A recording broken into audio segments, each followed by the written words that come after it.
Welcome back. We now arrive in Hades. In Book 11 of the Odyssey, Odysseus recounts his journey to Hades, the land of the dead, to consult the shade of the prophet Tiresias. In Ulysses, Leopold Bloom attends Paddy Dignam's funeral in Glasnevin Cemetery on the north side of Dublin, and in the company of a group of representative Dubliners. Reading Hades is Jim FitzGerald. Mr. Bloom admired the caretaker's prosperous bulk. All want to be on good terms with him. Decent fella. John O'Connell. Real good sort. Oh, keys. Like Keyes's ad. No fear of anyone getting out. No pass-out checks. Habeas corpus. I must see about that ad after the funeral. Did I write Ballsbridge in the envelope I took to cover when she came in? When I was writing to Martha. I hope it's not in the dead letter office. Be better for a shave. Grey sprouting beard. That's the first sign when the hairs come out grey. And temper getting cross. Silver threads among the grey. Fancy being his wife. Wonder he had the gumption to propose to any girl. Come out to live in the graveyard. Dangled that before. And it might thrill her at first. Courting death. Shades of night hovering here with all the dead stretched about. The shadows of the tombs when churchyards yawn. And Daniel O'Connell, must be a descendant, I suppose. Who was this used to say he was a queer, breedy man?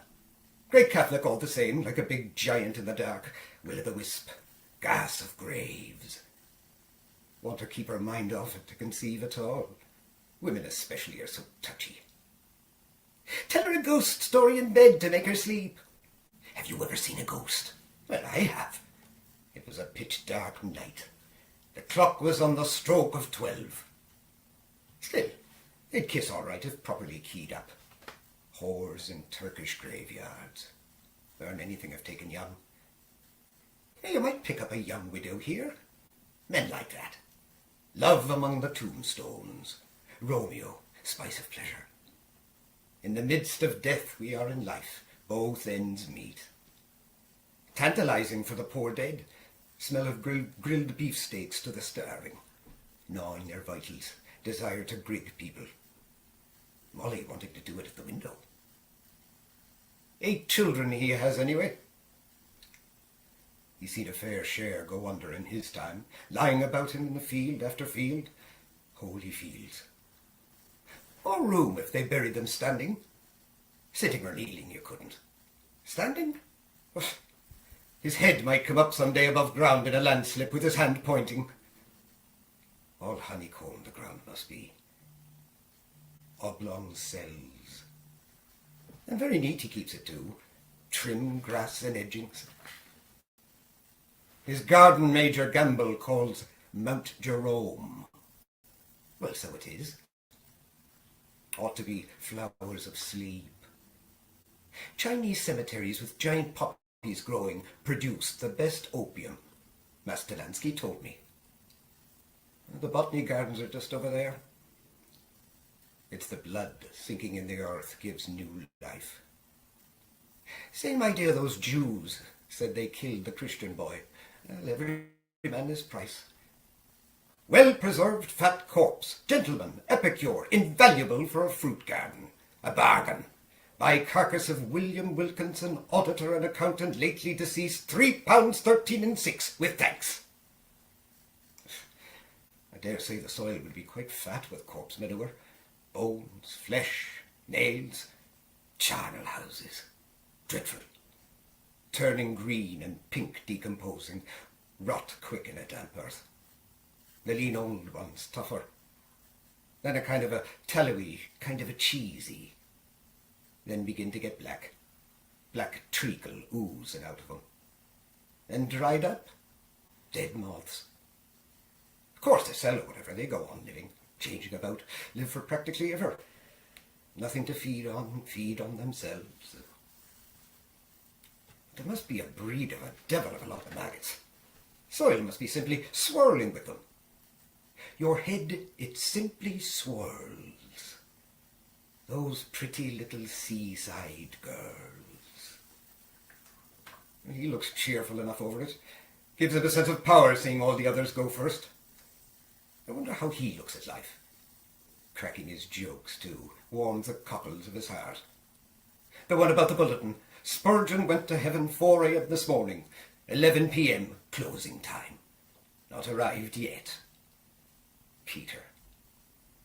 The dead themselves, the men anyhow, would like to hear an odd joke. Or the women to know it's in fashion. A juicy pear or lady's punch, hot, strong and sweet, keeps out the damp. Well, you must laugh sometimes, so better do it that way. Gravediggers in Hamlet shows the profound knowledge of the human heart. Daren't joke about the dead for 2 years at least. De mortuis nil nisi prius. Get out of the mourning first. Hard to imagine his funeral. Seems sort of a joke.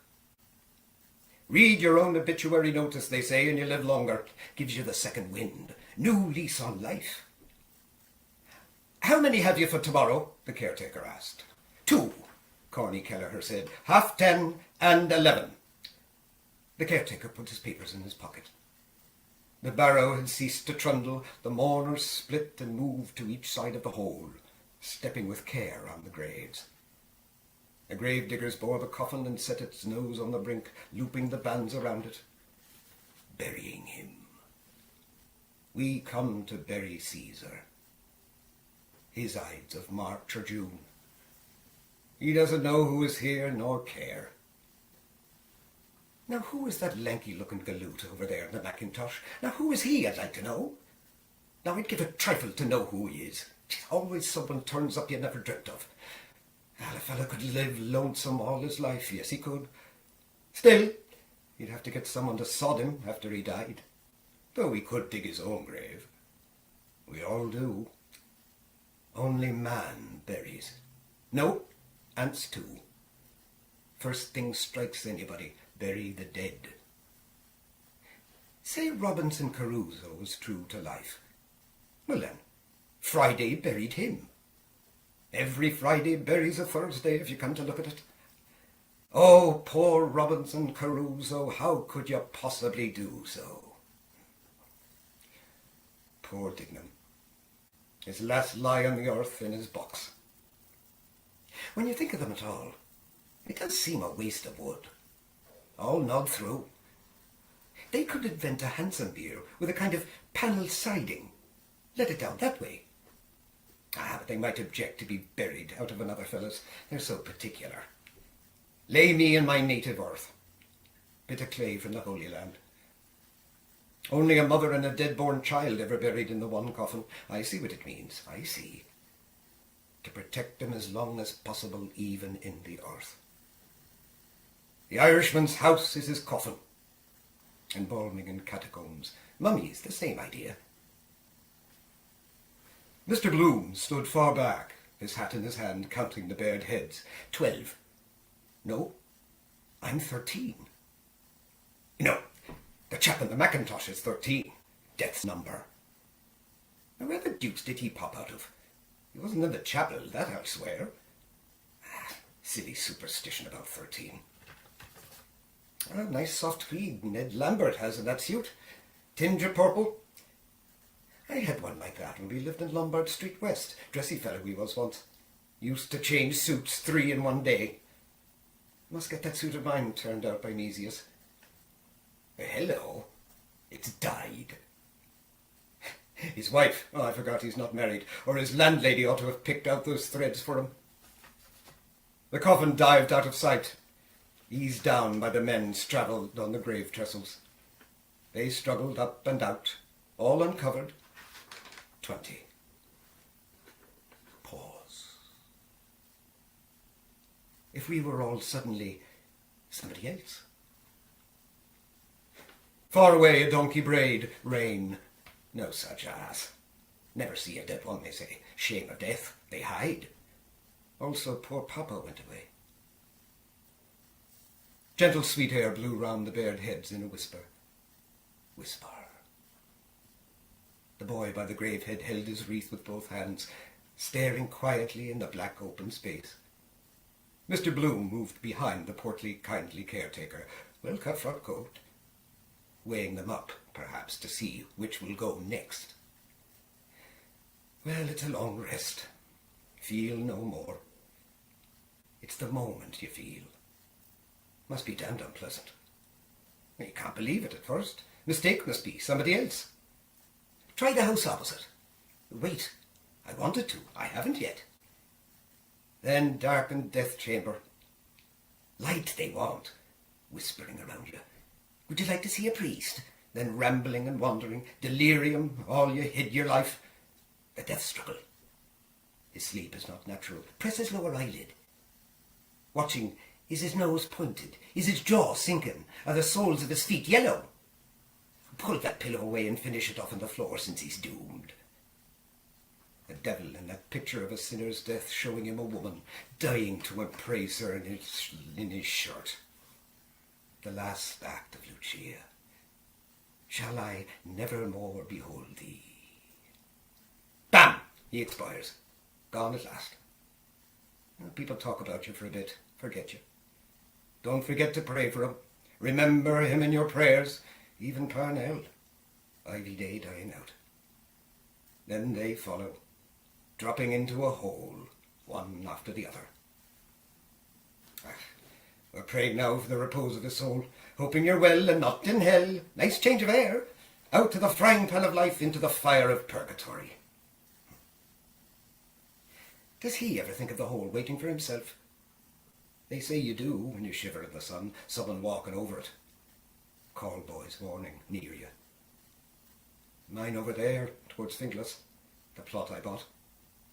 Mama, poor Mama, and little Rudy. The gravediggers took up their spades and flung heavy clods of clay in on the coffin. Mr. Bloom turned away his face. And if he was alive all this time? Oh, by jingo, that would be awful. No, he is dead, of course. Of course he is dead. Monday he died. They ought to have some law to pierce the heart and make sure. Or an electric clock, or telephone in the coffin, and some kind of canvas air hole. Flag of distress. 3 days. Rather long to keep them in summer. Just as well to get shut of them as soon as you are sure there's no. The clay fell softer, begun to be forgotten. Out of sight, out of mind. The caretaker moved away a few paces and put on his hat. Had enough of it. The mourners took heart of grace, one by one, covering themselves without show. Mr. Bloom put on his hat and saw the portly figure make his way deftly through the maze of graves. Quietly, sure of his ground, he traversed the dismal fields. Hines jotting down something in his notebook. Ah, the names. But he knows them all. No, coming to me. I'm just taking the names, Hines said below his breath. What's your Christian name? I'm not sure. L, Mr. Bloom said. Leopold. And you might put down McCoy's name too. He asked me to. Charlie, Hines said, writing. I know, he was on the Freeman once. So he was, before he got the job in the morgue under Louis Byrne. Good idea. A post-mortem for doctors. Find out what they imagine they know. He died of a Tuesday, got the run, levanted with the cash of a few ads. Charlie, you're me darling. That was why he asked me to. Oh well, does no harm. I saw to that, McCoy, thanks old chap, much obliged. Leave him under an obligation. Cost nothing. And tell us, said Hines, do you know that fellow in the fellow over there in the, he looked around. Mackintosh. Yes, I saw him, Mr. Bloom said. Where is he now? Mackintosh, Hines said, scribbling. I don't know who he is. Is that his name? He moved away, looking about him. No, Mr. Bloom began, turning and stopping. I say, Hines! Didn't hear. What? Where has he disappeared to? Not a sign. Well, of all the... Has anybody here seen K-E-double-L? Become invisible. Good Lord, what became of him? A seventh gravedigger came beside Mr. Bloom to take up an idle spade. "Oh, excuse me!" He stepped aside nimbly. Clay, brown, damp, began to be seen in the hole. It rose, nearly over. A mound of damp clods rose more, rose, and the gravediggers rested their spades, all uncovered again for a few instants. The boy propped his wreath against a corner, the brother-in-law his on a lump. The gravediggers put on their caps and carried their earthly spades towards the barrow, then knocked the blades lightly on the turf, clean. One bent to pluck from the haft a long tuft of grass. One, leaving his mates, walked slowly on with shouldered weapon, its blade blue glancing. Silently at the gravehead, another coiled the coffin band, his navel cord. The brother-in-law, turning away, placed something in his free hand. "Thanks," in silence. "Sorry, sir. Trouble." Handshake. "Oh, I know that. For yourselves, just." The mourners walked away slowly without aim by devious paths, staying at whiles to read a name on a tomb. "Let's go round by the chief's grave," Hines said. "We have time." "Let us," Mr. Porter said. They turned to the right, following their slow thoughts. With awe, Mr. Power's blank voice spoke. "Some say he is not in that grave at all, that the coffin was filled with stones, that one day he will come again." Hines shook his head. "Parnell will never come again," he said. "He's there, all that was mortal of him. Peace to his ashes." Mr. Bloom walked unheeded along his grove by saddened angels, crosses, broken pillars, family vaults, stone hopes praying with upcast eyes, old Ireland's hearts and hands. More sensible to spend the money on some charity for the living. Pray for the repose of the soul loved. Does anybody really? Plant them and have done with them, like down a coal chute. Then lump them together to save time. All Souls' Day, 27th. I'll be at his grave. 10 shillings for the gardener. He keeps it free of weeds.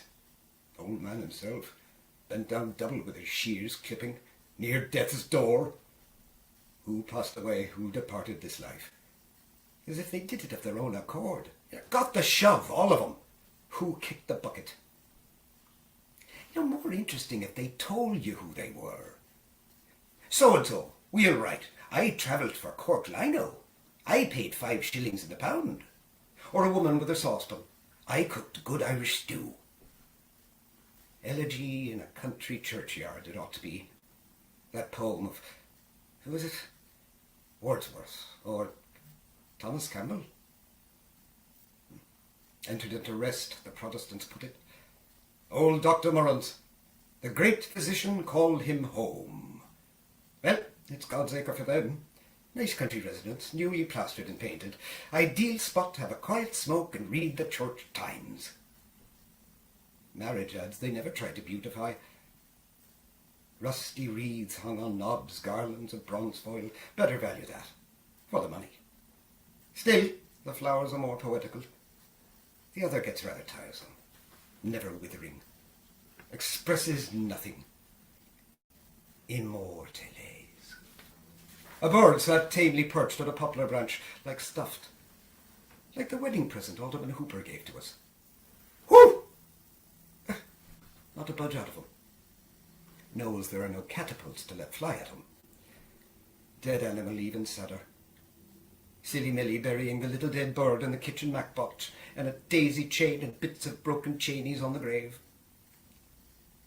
Sacred Heart, that is, showing it. Heart on his sleeve ought to be sideways, and red it should be, painted like a real heart. Ireland was dedicated to it, or whatever that. Seems anything but pleased. Why this affliction? Birds come then and peck like the boy with the basket of fruit, but he said no because they ought to have been afraid of the boy. Apollo, that was. How many?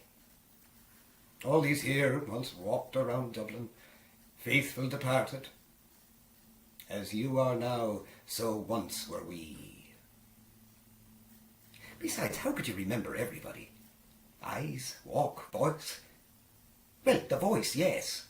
Gramophone. Have a gramophone in every grave or keep it in the house.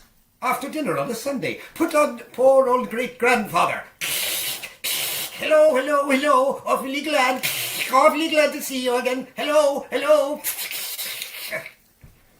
Remind you of the voice like a photograph reminds you of the face. Otherwise you couldn't remember the face after 15 years, eh? For instance, who? For instance, some fellow that died when I was in Wisdom Ely's. That's a rattle of pebbles. Wait. Stop. He looked down intensely into a stone crypt. Some animal. Wait. There he goes. An obese grey rat toddled upon each side of the crypt, moving the pebbles. An old stager. Great-grandfather, he knows the ropes. The grey, alive, crushed itself under the plinth, wriggling itself under it. Good hiding place for treasure. Who lives there? Are laid the remnants of Robert Emery. Huh? Robert Emmet was buried here by torchlight, wasn't he? Making his rounds. Tail gone now. One of those chaps who'd make short work of a fella. Picked the bones clean, no matter who it was. Ordinary meat for them. A corpse meat is gone bad. Well, and what's cheese? Corpse of milk. I read in that Voyages in China that the Chinese say a white man smells like a corpse. A cremation better.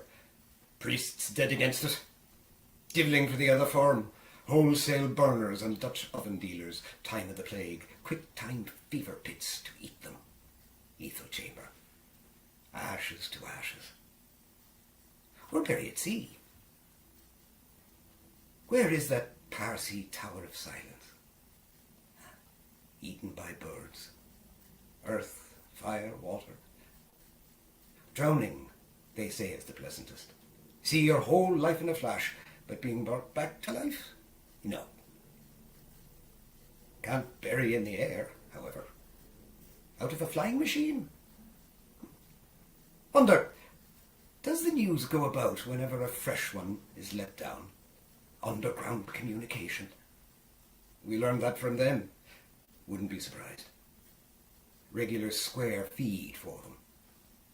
Flies come before he's well dead. Got wind of Dignam. They wouldn't care about the smell of it. Salt white, crumbling mush of corpse. Smell. Tastes like raw white turnips. The gates glimmered in front, still open. Back to the world again. Enough of this place. Brings you a bit nearer every time. Last time I was here was Mrs. Sinico's funeral. Oh, poor Papa too. The love that kills. And even scraping up the earth at night with a lantern, like that case I read of, to get at fresh buried females, or even putrefied with running grave sores, gives you the creeps after a bit. I will appear to you after death. You will see my ghost after death. My ghost will haunt you after death. There is another world after death, named Hell. I do not like that other world, she wrote.